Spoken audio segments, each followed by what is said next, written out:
So welcome to the, I believe, 13th of these videos, as a behind-the-scenes look at GMing tips and things like that.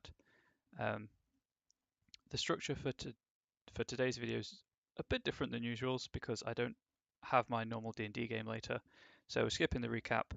The recap will happen next week as usual, so that I'm, in the right frame of mind um, for my usual game. And so that it's fresh in my mind what happened and I'm not treading old ground. So today's topic of discussion will be environmental factors and having, to use words I don't normally like using, dynamic and engaging battlefields in tabletop role-playing games, as ever focusing through the lens of 5th edition Dungeons and Dragons, because that's the game I run a lot at the minute, and that's kind of, I want to be able to put this into practice for you guys to see how things like this can be done. And if I don't see the point in making homebrew stuff and additional mechanics for games I'm not currently using. That seems like a waste of my time, apart from as a purely illustrative example. And the whole point is to provide a practical context for what I'm discussing. So this all stemmed because I realized that all of my D&D games took place in roughly rectangular, flat environments with clear weather and a kind of a symmetrical battlefield where there's no clear advantage for one side. And I've been trying to incorporate interesting environments in my games for a while now, through demonstrating to the players that they can interact with the environments and they're not picking up on those clues. So obviously that's a problem on my part and something I had to figure out. But I also realized that a fair number of role-playing games have their own rules regarding the battlefield environment itself. And I've read a few of them recently, and uh, I read rulebooks for fun as context, and realized that it wouldn't be difficult to switch that idea over to 5th edition. Now, obviously, as a disclaimer before getting started, 5th edition does have some rules for things like this, and there's probably more in the DMG. I haven't read it in a while, but it does have things like difficult terrain rules, where movement movement cost increases, so your speed lowers effectively, and like the cover rules and things like that. And that's not particularly what I'm interested in at the minute, for the purposes of this. I'll probably take those ideas and change them, but my goal is to have at least 3, maybe 4 different kind of qualities for each environment, which you can see listed on screen: Arctic, grassland, swampy, underground, and woodland, which are roughly archetypal of those environments, but can be taken and reworked for other environments. So obviously, big ones on there are there's no urban environment listed, and there's no, I guess, classical dungeon environment listed, uh, or tundra, things like that. And I'm hoping by having that spread of three or so qualities, factors for each environment, be able to mix and match to make other environments from them, and maybe revisit this down the line and add a few more. And I'm not saying that every encounter should have an environmental factor involved, or it should have all 3, or however many there end up being. But it's just something that I want to add into my game to make it interesting because I've got a few players now. Well, I have a few players who now know a lot of the rules, and I want to keep them surprised and engaged. And I want to bring something new to the table that I haven't really done before. So as ever, my design philosophy is keep it simple, keep it interesting, have a purpose. The last one may not be so applicable, I guess, in this instance, but it's something that it's always worth bearing in mind. In this instance, I'm going to be treating it as kind of have the mechanics reflect the um, the principles behind that environmental factor. Um, Also, something to point out: uh, some of these, whatever ends up being created, you don't have to tell your players about them. Obviously, some groups, I did this so that my players wouldn't forget. In one instance, I had some environmental factors kind of written down on a note card so they could see it, but no one really paid attention to it. Um, so this is probably more stuff to think about, kind of behind the scenes, underneath the bonnet of the game, if you will. Um, and might require you to do more mental bookkeeping of the game. But in theory, kind of any players will notice something's up, especially if you start narrating the effects of their actions in terms of for things where the players aren't inherently rolling against the environment, in terms of kind of um, visually demonstrating the effects of the environment, whether or not the players work out that the environment's playing a part in what's happening. If you just give me 1 second, I realise that this room is quite dark and I need to turn a light on.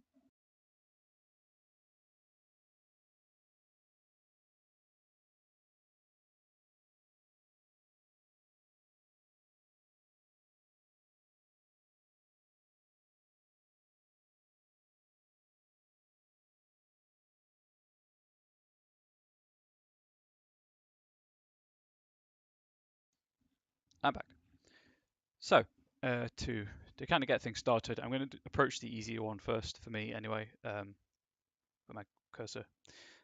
So a woodland scenario, ones I've already incorporated in the game, but I'm not happy with their current state. Lightly wooded, heavily wooded, dense undergrowth, and I know I said 3, but as a 4th one, dry undergrowth. So dense undergrowth and dry undergrowth are kind of the opposites of each other. Dense undergrowth, you're probably going to have advantage on stealth checks to move through it.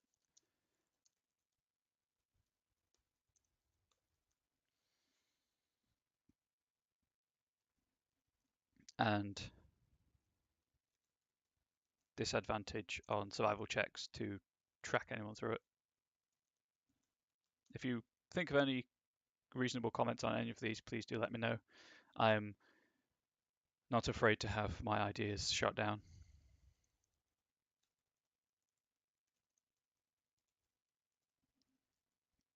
I'll leave this as a question mark because I guess it's contextual, depends on the nature of the undergrowth.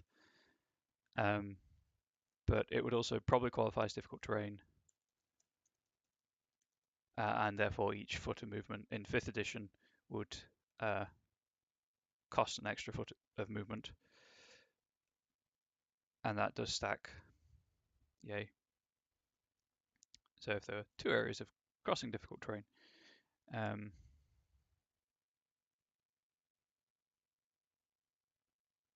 think that's good for now. And then dry undergrowth,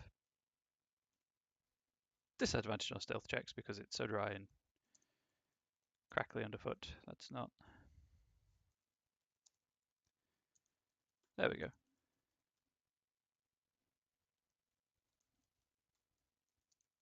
Advantage on survival checks, etc. Again, this will have a question mark, so it'll be largely contextual. It'll be less contextual, I guess, actually. But this would still be difficult terrain. And I've also considered thinking that particularly dry undergrowth would be a fire risk. So fire spreads 5 feet around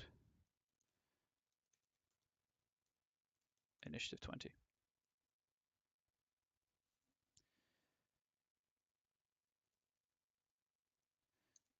In a random direction. Just to stop kind of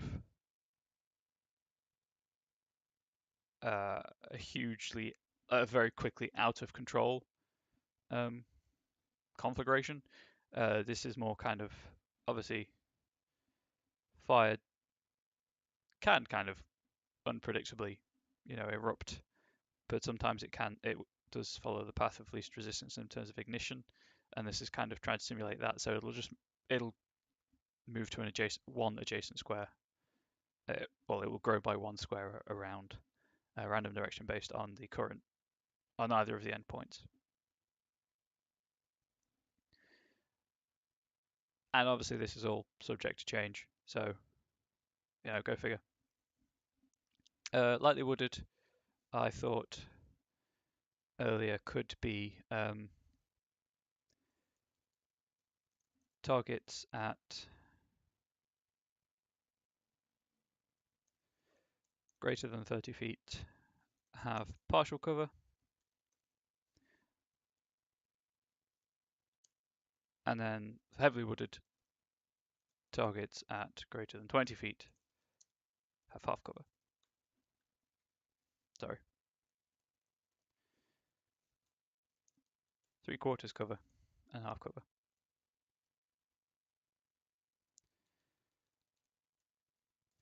And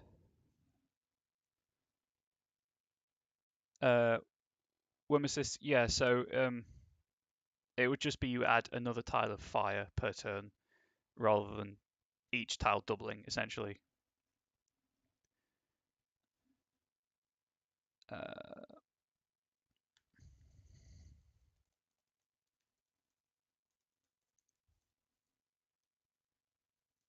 Is that clearer?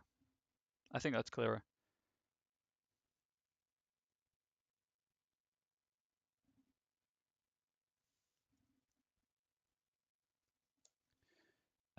Half cover, 30 feet. Just doing 30 feet increments for now. Have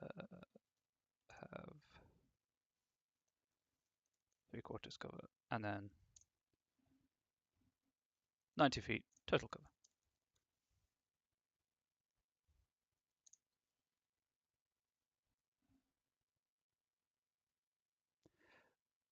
That's something I haven't decided yet. This is all. So the question for people who are just listening, Wormesis in chat has asked how you select which fire tile gets the offshoot. At the minute, this is just very much first thoughts. You could randomly determine it, or just kind of pick an end of the fire. Hi, it's fine. I should have said hi when I noticed someone was in chat. The easiest solution would, of course, be just to pick an end of the fire to increase every turn. Maybe mix things up, alternate every turn, or, as I say, just randomly determine. Obviously, if there are multiple fire sources in play, having the same end would be easier to track. But as I say, this is very much first impressions, and if it doesn't get all done today, it's something I might return to in the future. It's something I probably think about off stream anyway, and put up probably on my website for free, and then maybe on the DMs Guild as a pay what you want document, just so that stuff's out there for people to consider and feedback on.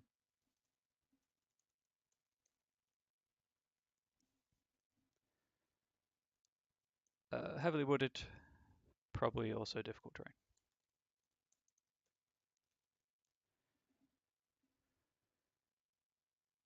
I can't remember. I had another one for lightly wooded when I ran it in game, but I don't think it worked out that well. Oh, that was it. It was an obscuring thing. I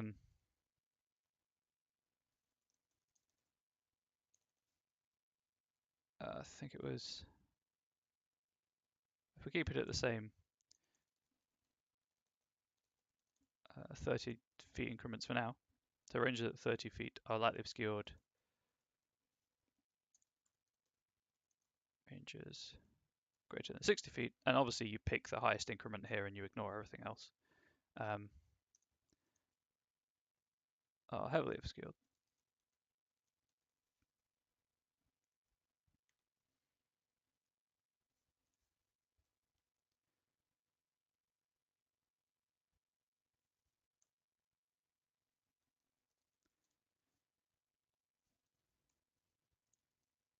I don't know why I did it this way around. Never mind. It's been one of those days.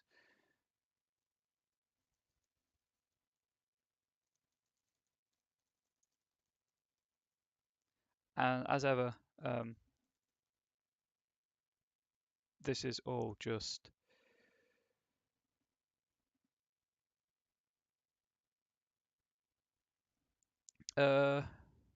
yeah, I mean dimly lit of course kind of is already lightly obscured. Ultimately it's up to you. It could be in context of other trees. You should see all the typos I make on stream. Um, if it's deciduous, I think that's the right tree. During the winter, it'll still be heavily wooded, but not necessarily a canopy. It'll just be loads of tree trunks everywhere, and hardy shrubs and other undergrowth, things like that, that is obscuring vision. Obviously, if there is a heavy canopy and it is only dimly lit, that is already factored in and could be combined to add other bonuses to AC and things to improve the cover ratings. But it probably does bear in mind.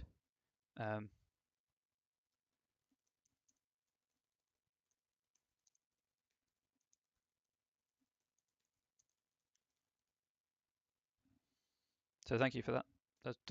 It is useful to bear in mind.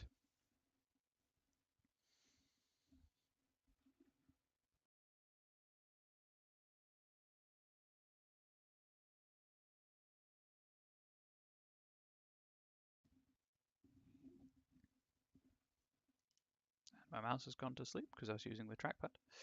Canopy density can alter light conditions.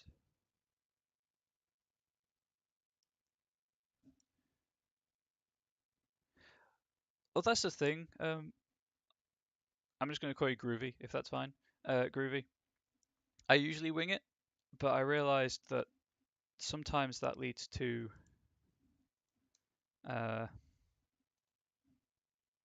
inconsistencies in my GMing, and I wanted something that I could do consistently to lend to help with the sense of immersion in the game.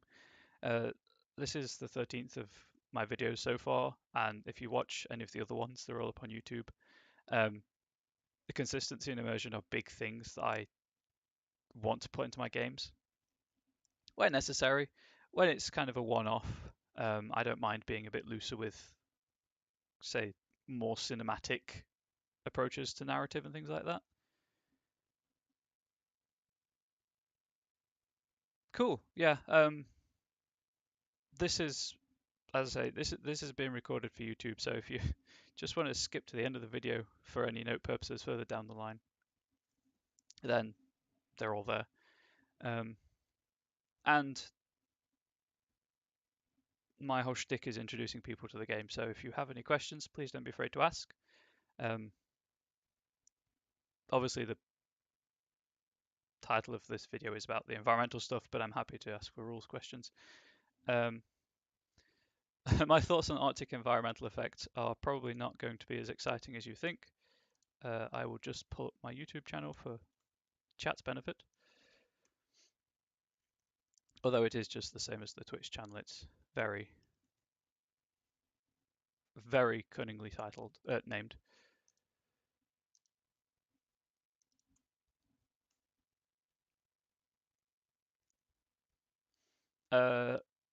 All of these behind the screens, my previous workshop and my GM tips are all in the behind the screen kind of playlist on there. I try to upload regularly for those. I try for Tuesdays. That won't happen this week, so I'm away tomorrow. But I do gameplay vids as well that you don't have to watch. Exhaustion mechanics are fine. That's obviously what extreme cold and extreme heat rules are for. That's definitely stuff I'm going to implement in Arctic traversal and exploration. This is more focused on the microcosm of the battlefield. But speaking of which, I just want to make a note of this before I forget. I'm going to call it I guess it would be unstable footing. That's the one. So unlike difficult terrain, which increases movement costs, I thought this could possibly be it starts at DC 10 dexterity check, saving throw, sorry, plus 1 per 5 feet moved in a turn. Because I didn't want to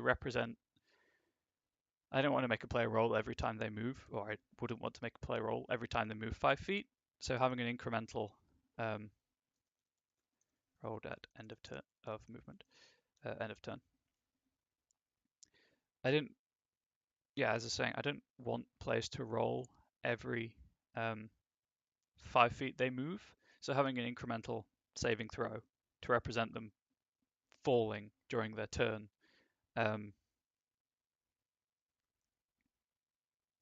just cuts down on rolling and time wasted through rolling at the table.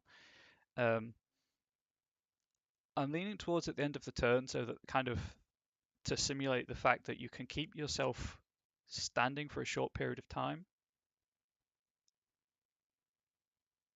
That's a good idea. I'm going to completely add that in.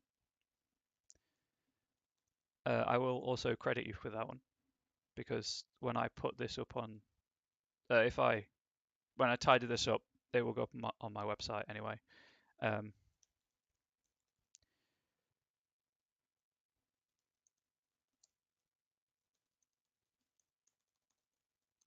When I tidy it up and put it on my website and probably put it up on the DM's Guild, I want to acknowledge that this is obviously a workshop situation and ideas have come from chat, and I believe firmly in crediting people who deserve crediting.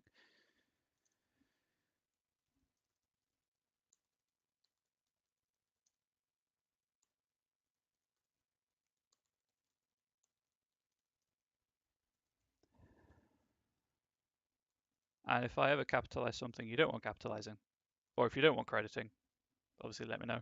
But I'm going to put that there for now. So a rider I will add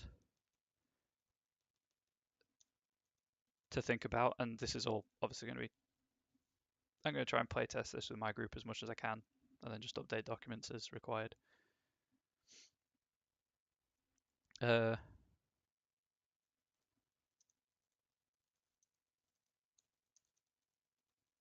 Depending on how many levels of exhaustion and how many times players dash, and it could be like +1 per dash action. Oh, +1 per dash because I have rogues and stuff in my party. It could be that if they have a moment to get a breather, Yeah, exactly. So maybe either you spend a full round in combat not moving to get your breath back, and you lower your exhaustion by one, or it just goes away at the end of combat because you can take some time to catch your breath and to recover.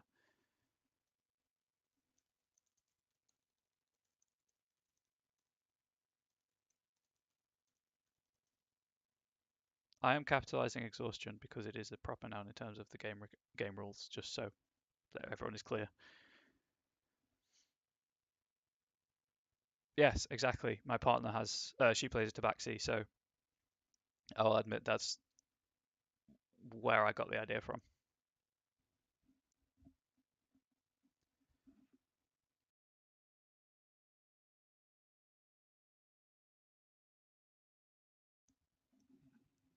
So that's cool.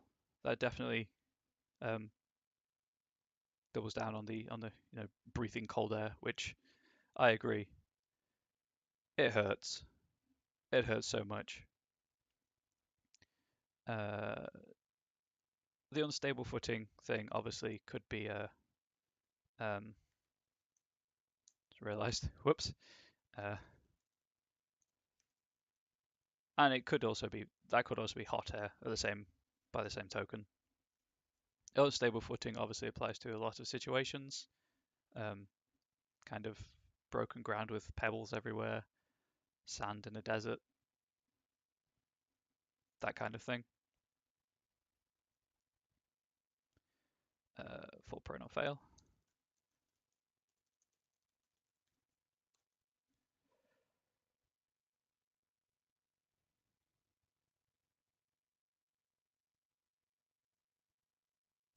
Uh,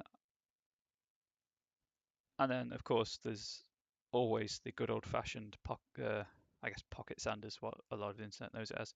Um,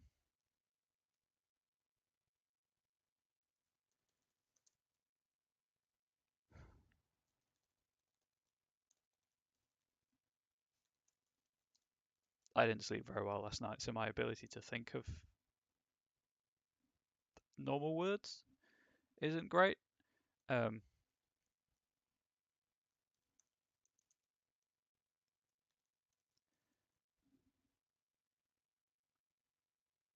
yeah, I could go for that. Um, we'll put that on the unstable footing for now, but everything's subject to change.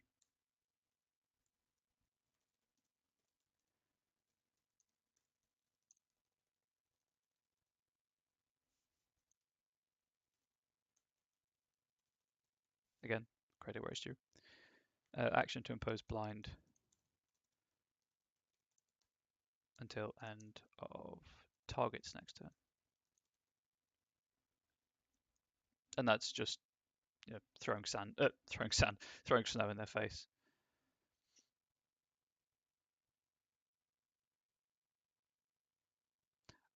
I'm tempted to make this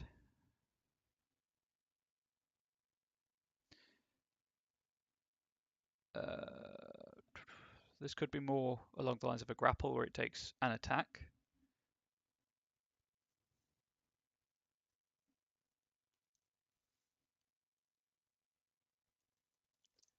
Just so I know, it's not if you've got multi-attack, you can do this and then attack as normal.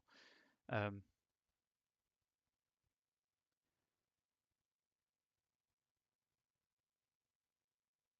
benefit of unstable movement. Reaction to fall prone. Uh, I believe in the PHB that throw improvised weapon attacks are made with proficiency, although I could be wrong on that.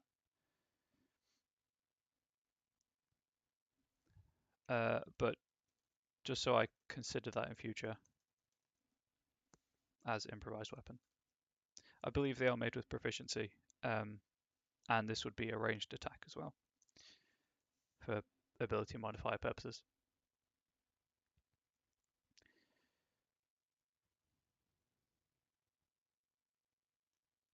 Um, I like. Depends on the errata. Obviously, this is all stuff I'll check off stream and stuff, but hopefully the as improvised weapon note will prompt me later to when I tidy this up to include things like proficiency modifiers and stuff. I like having it as a ranged attack rather than a saving throw because it's more of just a focused action. Um, hmm.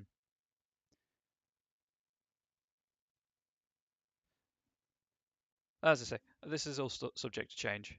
This is just notes down on paper before doing anything with them. So I hope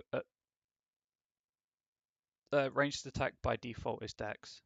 Um, the strength-based range attacks, I believe. Oh, that's fine. That's fine. Questions are there to, you know, push me. I believe strength-based ranged attacks are entirely on thrown weapons that use your strength modifier. I think. Again, I haven't had to read those rules because I play the game I play, and I play a dex-based character anyway, and I let my players take care of all of that in the games I run. So I haven't had to read those rules in a while, but I'm reasonably confident that default ranged attack is dexterity. Strength is only when a weapon uses strength normally, and it can be thrown.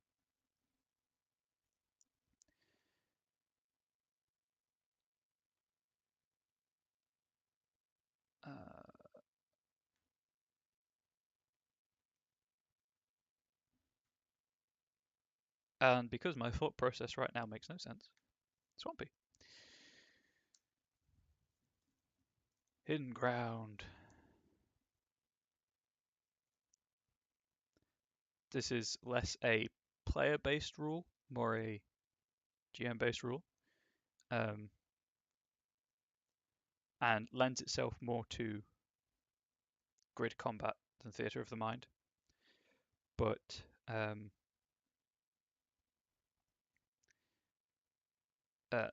basically no hidden pits under the surface of water.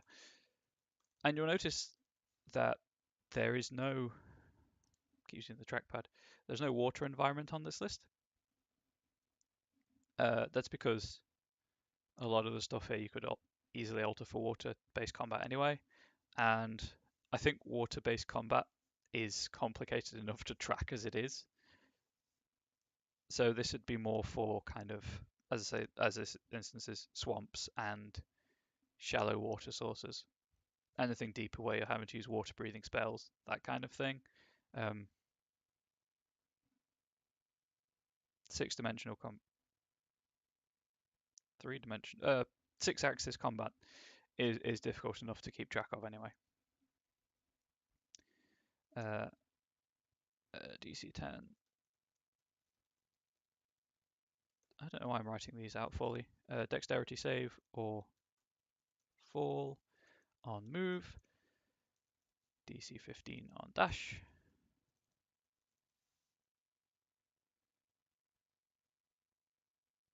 And these pits and holes are, of course, of variable depth.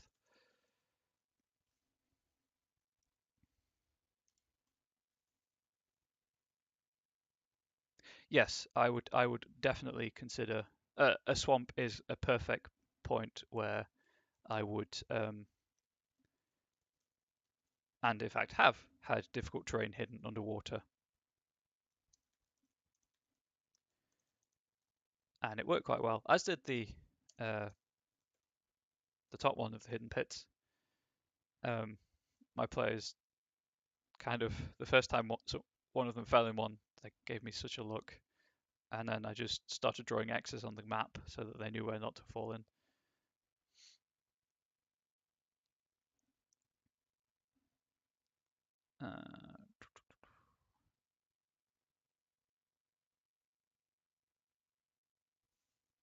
And you can, of course, if you really want to push it, have hidden obstacles as well. So kind of tree roots, that kind of thing.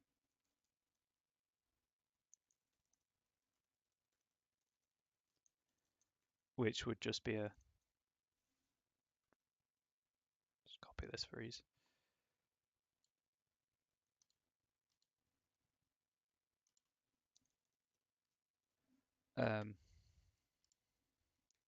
It should be more just falling prone rather than falling in a hole.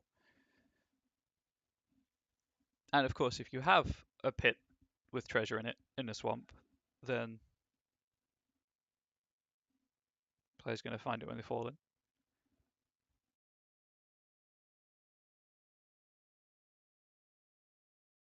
Not that I'm advocating that. Oh, hi, Kenny. True. Uh, I'll add that as a unstable ground element to Arctic terrain, which you could put in, in an underground setting as well. Thunder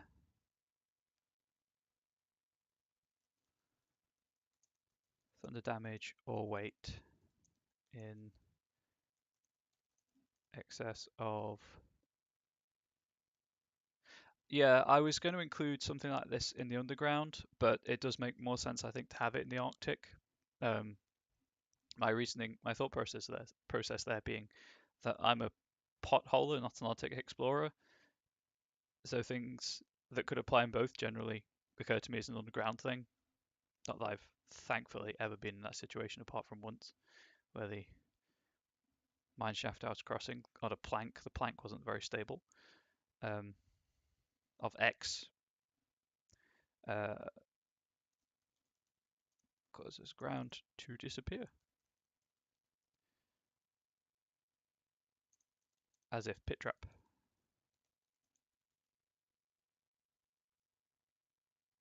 Yeah.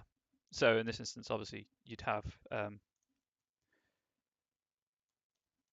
disadvantage on the deck save.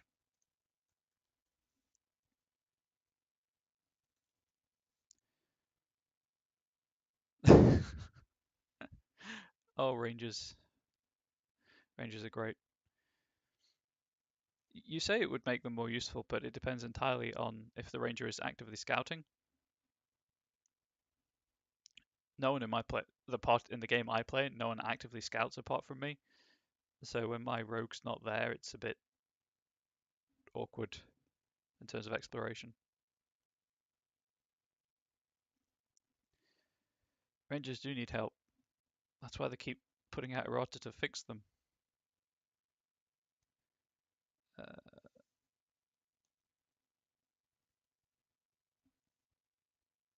Yeah, I mean, I took levels in Rogue with my Bard because it made narrative sense for her story, but equally, um,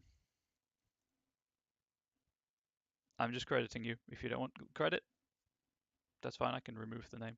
I took levels in Rogue so that, as I say, it made narrative sense for her character, but also just so I could boost my investigation score to find traps and things because no one else was. So now I've got to balance being an impulsive and rash character with actually scouting.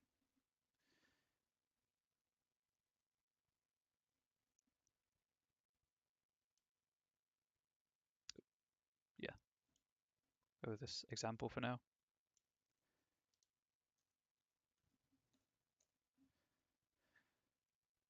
I like the variable DC. Obviously, DC values can change during play. And to reiterate again, now that everyone's bored of me hearing me say it, this is all just notes on paper at the minute.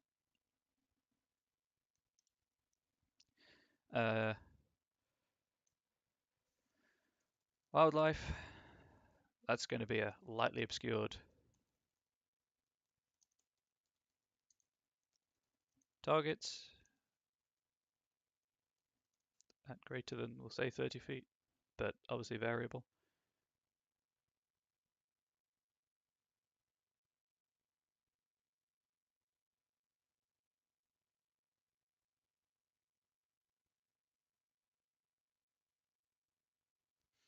Yeah, I tried to build my bard slash rogue into that kind of character.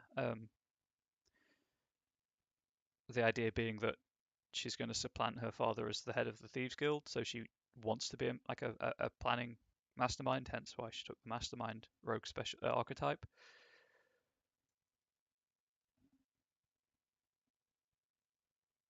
Yeah. So, but it kind of feels like I'm the only one doing anything to progress, doing anything that isn't straightforward hitting things, which is fine. Like that's if that's the story my compatriots want to take. Critical hits. How to phrase this? Um, Idea being that the wildlife of the swamp, i.e., blood-sucking insects, will worsen critical hits by dealing maybe 1 point of piercing damage a turn for X number of turns.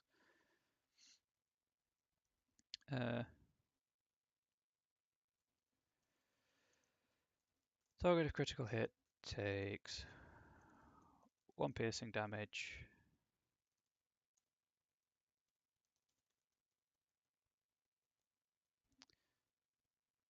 I think we won't ignore resistances for X turns, where X equals ability score modifier of damage dealing character. Yeah, Kenny, I think we've discussed this before, but I'm 100% in agreement with you. Um, our current objective is to sabotage a hunt, and I'm going to try and do that without having to kill anyone, but I don't think that's going to go well based on the rest of the party composition.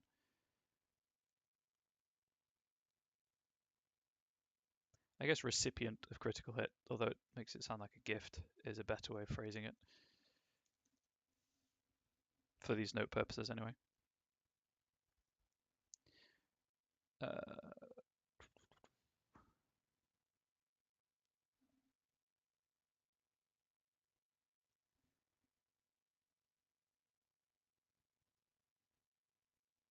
and obviously, all of these ones where they have multiple parts to the quote unquote rule, um, if you do incorporate them, feel free to ignore the parts of the rule that you don't want to include. So you could just have the lightly obscured stuff.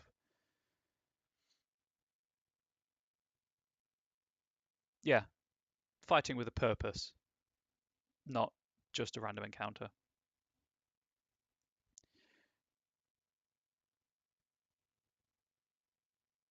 And um,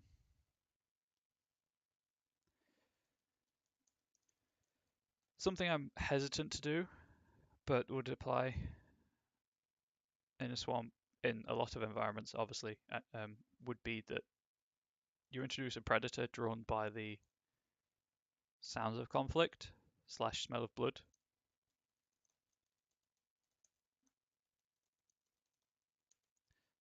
But that is heavily a question mark, kind of.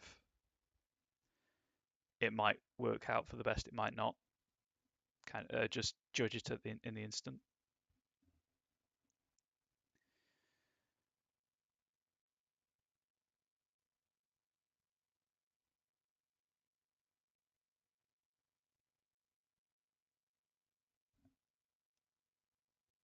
And then, yeah, just I, obviously it's common sense.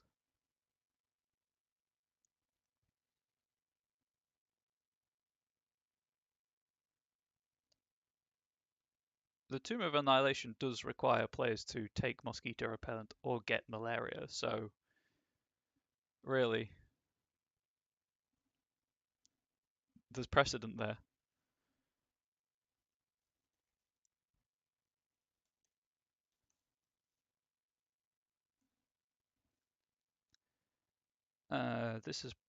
This is going to be similar to the cold air thing, but also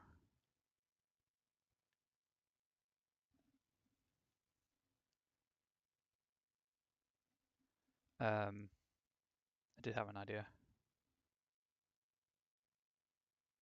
That was it. +1 to lightning damage through kind of lightning. Nailed it.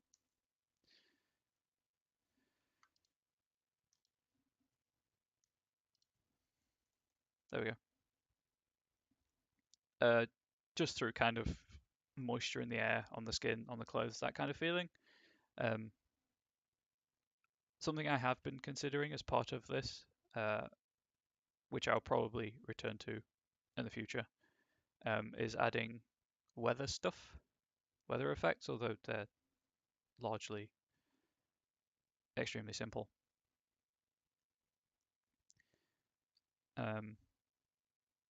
And obviously, heavy rain is going to conduct lightning and electricity a lot easier than a dry day. So that's 3 for now.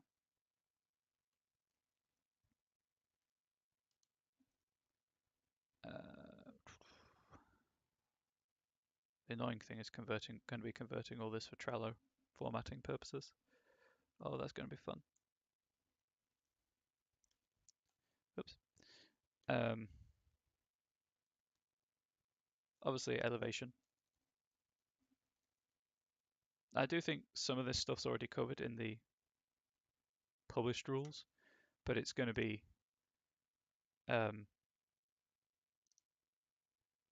my take on it and that kind of thing. So, as a disclaimer. So, in terms of elevation,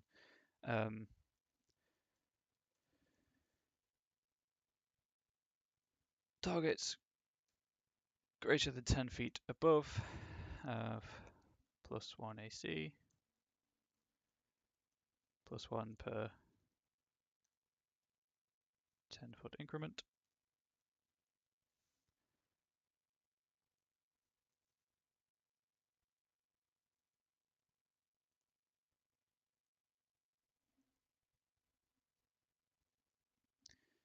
And targets 10 feet below have obviously the AC. I don't want to lower AC too much because it's still kind of important to have it.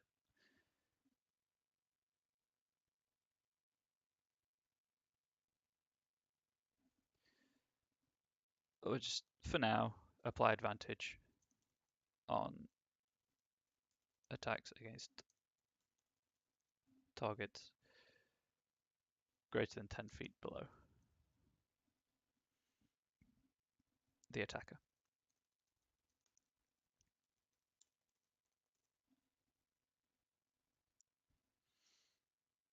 I've also apparently been very inconsistent with my usage of periods. Fun times.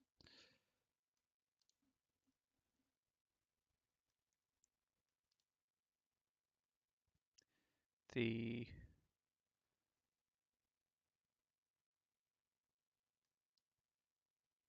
kind of the unstable footing in this instance, rather than falling, rather than prone taking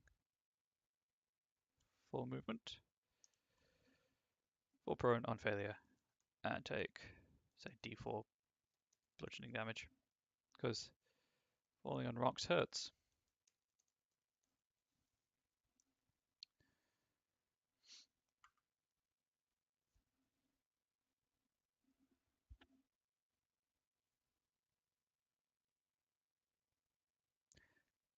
And obviously, even though these are kind of aimed at replicating environmental effects, they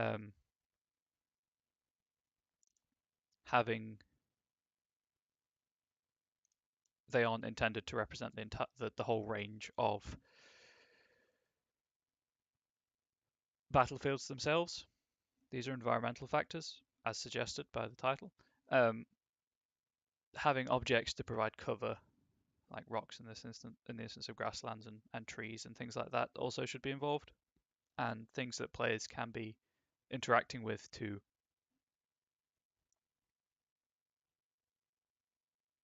create a more, again, hate the phrase, dynamic and engaging battlefield.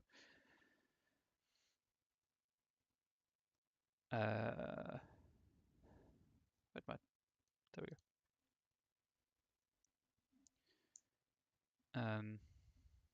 Elevation was the kind of the one I thought of before I started streaming for grasslands, because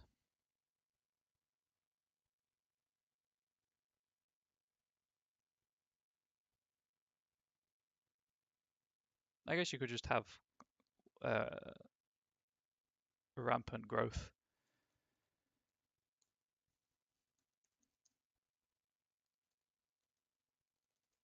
So patches of wildly overgrown plant life.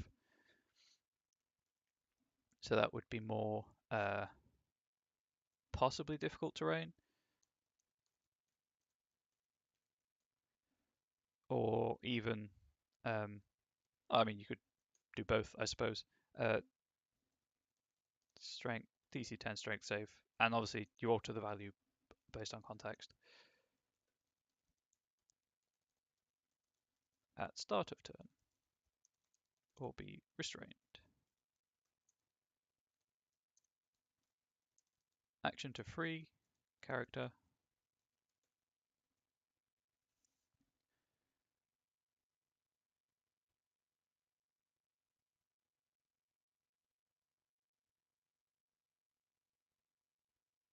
Yeah, Canny. I'm going to put this up as kind of, it'll be free on my website when I've tidied it all up and formatted it properly, and then it'll be a pay what you want on the DM's Guild, just because, as you say, it's there for those who want to use it, and if you don't want to use it, then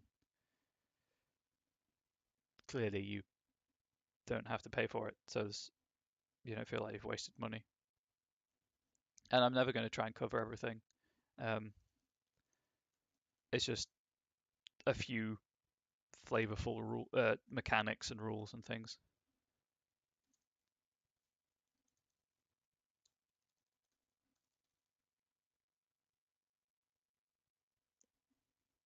So I like having 3 to 4 for each. Admittedly, each one has multiple stages, but um, I don't envision an entire a fight having every.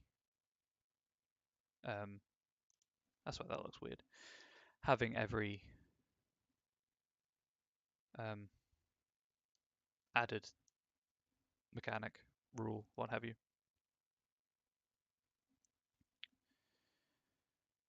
That was way more difficult to say than it should have been.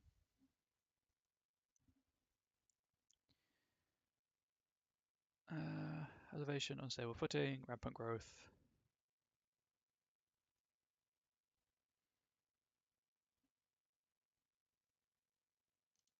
Again, you could have in kind of as a fauna perspective of the rampant growth. I guess bountiful animals for now. Disadvantage on survival checks.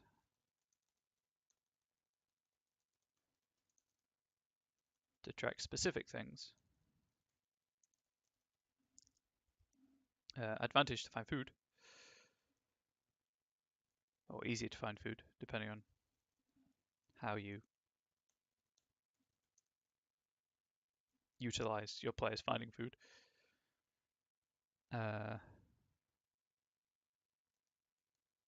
Animals drawn to conflict. You know what? Where did the one from the swamp go?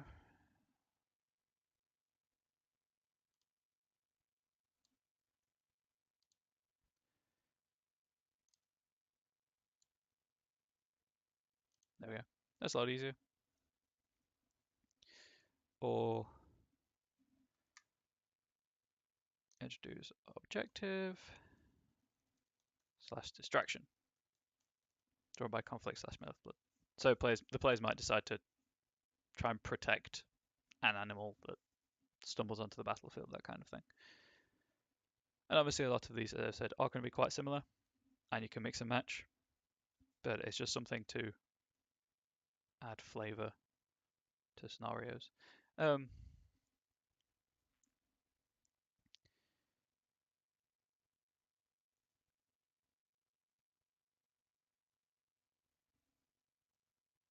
I'm going to call it stale air / gas, just so I know what I mean.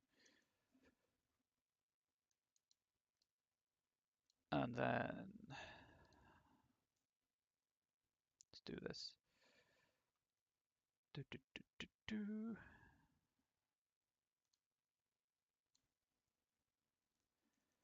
Fire damage / open flames deals 3d6 fire damage.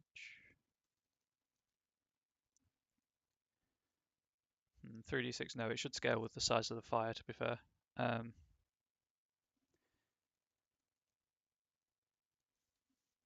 XD6 fire damage in a 10-foot radius sphere and is extinguished at source.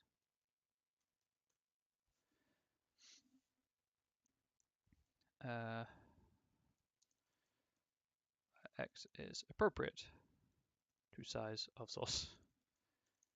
And when I tidy this up, I'll probably include examples. So like a candle will be 1d6, and a lamp will be 2d6, and the torch will be 3d6, etc. Just to simulate the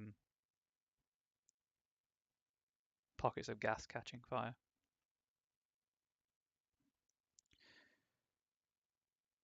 Alternatively, there is also the dry undergrowth. If you decided to approach that, so you could have, and then I'll just include possibly as the gas burns in the air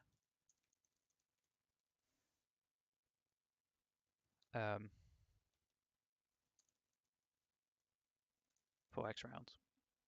And X is just an appropriate number in this instance. Depends how much gas there is, and obviously the players, if they're in a gas-filled environment, will be using, could be using, I should say, things like a necklace of adaptation, which lets them breathe in any atmosphere, and they'd have advantage on the Constitution saving throw and things like that. Or wouldn't have to make the saving throw, actually, for that matter.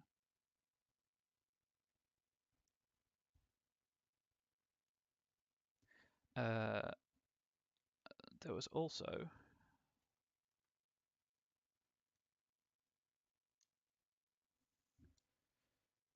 this one. So unstable ground, obviously, that's what it sounds like. But then it's also going to be unstable ceilings.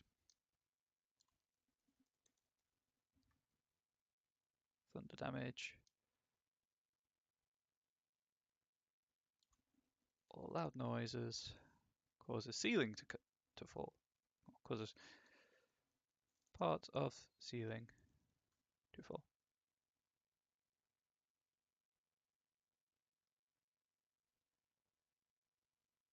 Oh yeah, yeah.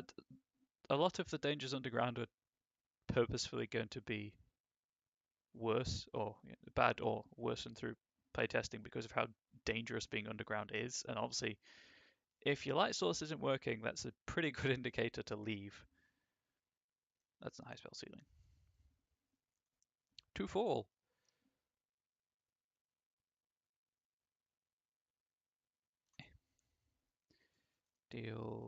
Dealing damage as if full damage with die size changing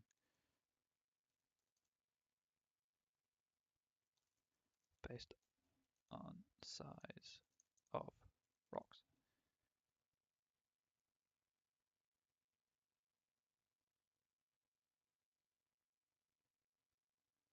That is something I hadn't considered, um, actually, and I really should because I've been in that situations to observe that a lot. So, uh, remove this, and then advantage to track. Oh,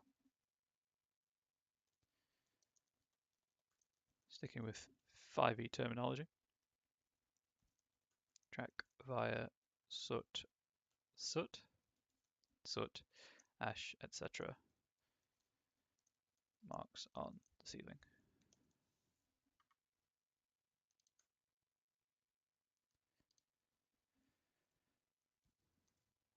So clearly the point here isn't that the entire ceiling is going to fall down. That said, obviously there are going to be situations where that might happen.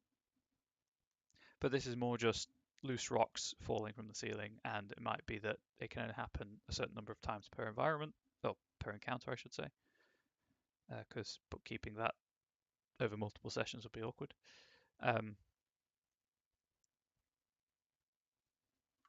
But if the ceiling's going to fall on a character based on thunder damage, loud noise, what have you, you should make it clear that, or you probably should. It's your game, do it how you will. But it should, to my mind, it should be clear to the players that the ceiling is at risk of collapsing completely. And then obviously you handle damage from that as appropriate if they decide to push on.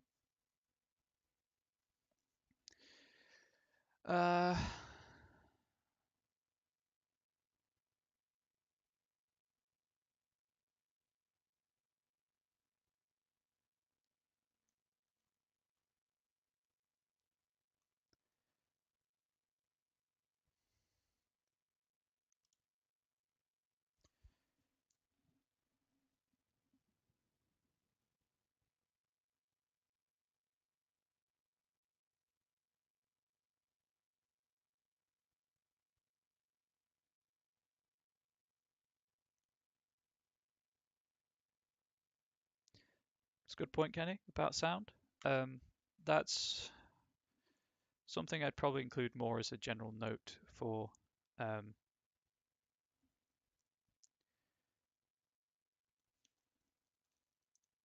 environmental purposes. They're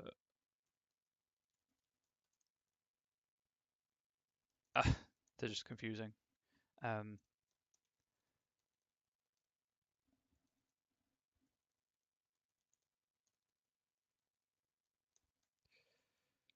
Creatures reliant on sound.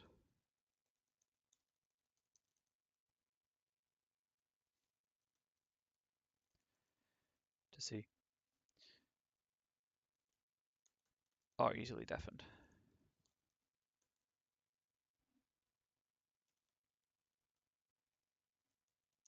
By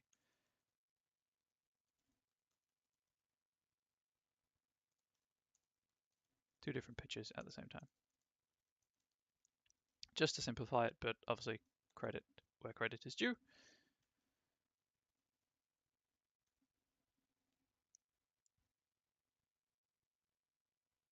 And that's the great thing about role-playing games. Obviously, you know that people who want to use it will use it, and you know that people who don't want to use it won't use things like this.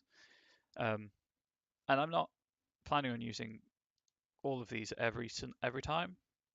It's just something I wanted to consider and to put some effort into, and also obviously I need content, so it was something I wanted to do and felt like doing at the moment. So I've got 4, 4, 3, 3, 4. I think that's a good number for now. I am running low on what time I have left anyway. So this is this is something I do want to return to. As I say, the kind of weather stuff, the exploration stuff, kind of it's already covered by the rules for the most part, but I want to add stuff to that, so I might fold that into the weather stuff, just as kind of like an environmental factors part 2, and then exploration or terrain, climate, that kind of thing. Just going to save. But this is the vast majority of what I wanted to cover today, and obviously thanks to chat, Wormesis and Kenny in particular. But anyone else who's here, thank you for coming by and listening. I try to do something like this every Monday. I forgot the day of the week.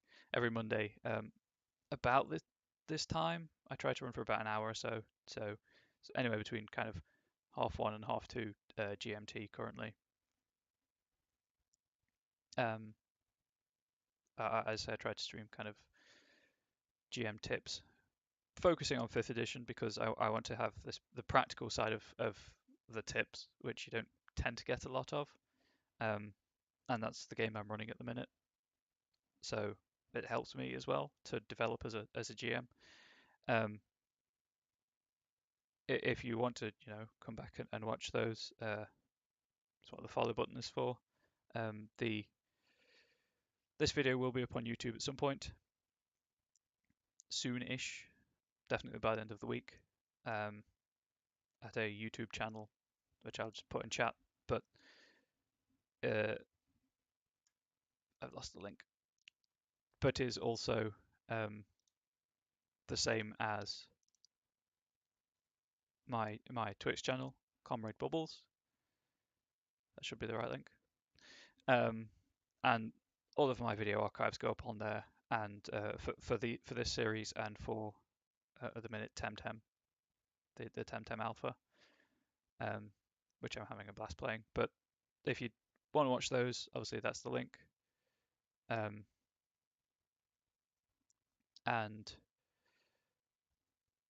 subscribe for the the notification. And if you ever have comments, mechanics I'm fine with, largely because I know a lot of the rules. But if you have comments on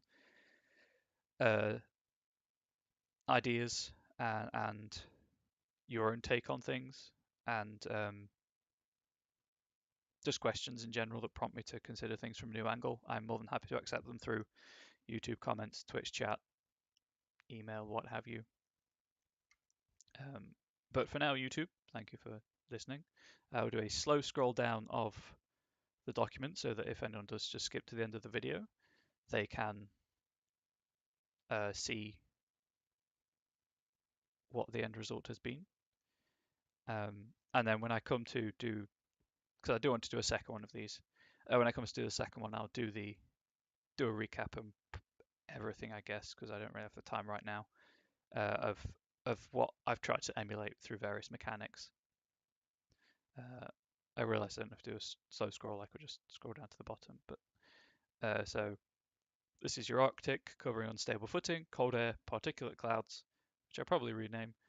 Unstable ground, I've just noticed that needs an extra space. And then grassland with elevation, some more unstable footing variant, rampant growth, bountiful animals, and then swamp terrain, hidden ground, wildlife, humidity, which you could obviously combine with woodland stuff. Underground ideas, stale air / gas, unstable ground again, unstable ceilings, and then woodland, lightly wooded, heavily wooded, and 2 kinds of undergrowth. I'll try and be on, as I say, on Monday, Kenny, but if you're not on, that's fine. Have a good one. I'm going to end the YouTube recording now, so hopefully it's been useful for people. If you see him online, come and chat. Have a good one.